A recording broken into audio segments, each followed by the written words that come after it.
ദൈവജനമേ, ദൈവത്തിൻ്റെ ക്ഷമയും അവിടുത്തെ സ്നേഹവും ഹൃദയത്തിൽ അനുഭവിച്ചറിയുമ്പോൾ നാം വെറുപ്പും വിദ്വേഷവും പാടെ വിസ്മരിക്കുന്നു.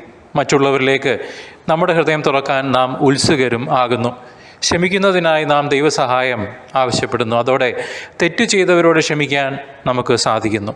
ക്ഷമിക്കുകയും ക്ഷമ സ്വീകരിക്കുകയും പരസ്പരം ബന്ധപ്പെട്ടതാണ്. ഇത് ഇന്ന് കുടുംബങ്ങൾ ഇല്ലാണ്ടായിക്കൊണ്ടിരിക്കുകയാണ്. അതിന് നമ്മുടെ കഴിവിലുള്ള ആശ്രയം നാം ഉപേക്ഷിക്കണം. നാം ദൈവമല്ല എന്ന് തിരിച്ചറിയണം.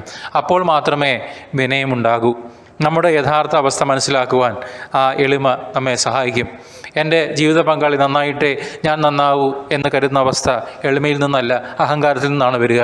അവിടെ ഒരിക്കലും ക്ഷമയുണ്ടാവുകയില്ല, ക്ഷമ ചോദിക്കാനുള്ള അവസ്ഥ ഉണ്ടാവുകയില്ല, ക്ഷമ കൊടുക്കാനുള്ള അവസ്ഥ ഉണ്ടാവുകയില്ല. ആ കുടുംബം നാശത്തിലേക്ക് വഴുതി വീണുകൊണ്ടേയിരിക്കും. എളിമ നമ്മെ ജീവിതത്തിൽ തീർച്ചയായിട്ടും സഹായിക്കും. ആ എളിമയുടെ ഹൃദയത്തിൽ മാത്രമേ പരിശുദ്ധാത്മാവ് പ്രവർത്തിക്കുകയുള്ളൂ. ഹൃദയനിഷ്ഠമായ പ്രാർത്ഥനയില്ലാതെ ഒന്നും ഫലപ്രാപ്തിയിലെത്തുകയുമില്ല. നമ്മൾ പ്രാർത്ഥിക്കുന്നില്ലെങ്കിൽ ക്ഷമിക്കേണ്ടത് എങ്ങനെയെന്നും ക്ഷമ സ്വീകരിക്കേണ്ടത് എങ്ങനെയെന്നും നമുക്കറിയാൻ സാധിക്കുകയില്ല.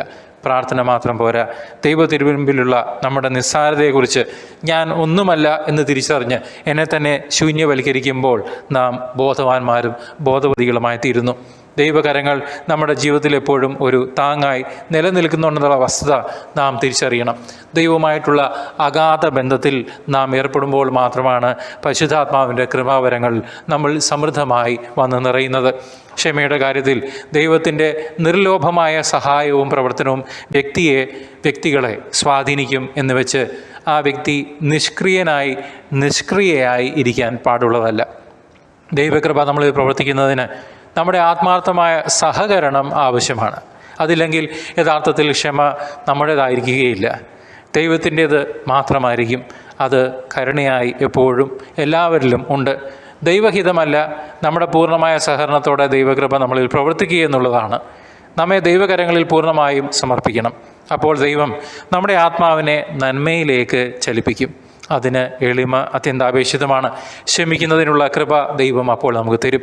അവിടുത്തെ കൃപയുടെ സമൃദ്ധിക്കൊത്ത് നമുക്ക് ക്രിസ്തുവിൽ പാപമോചനവും അതുവഴി അവൻ്റെ രക്തം വഴി രക്ഷയും കൈവന്നിരിക്കുന്നു. എഫെസോസ് 1:7. ഈ തിരുവചനം ഓർത്തുകൊണ്ട് നമുക്ക് ക്ഷമ ചോദിക്കുവാനും ക്ഷമ കൊടുക്കുവാനും കർത്താവേ, പരിശുദ്ധാത്മാ ദാനങ്ങൾ നൽകി എന്നെ അനുഗ്രഹിക്കണമേ, എന്നെ എളിമപ്പെടുവാൻ അനുവദിക്കണമേ.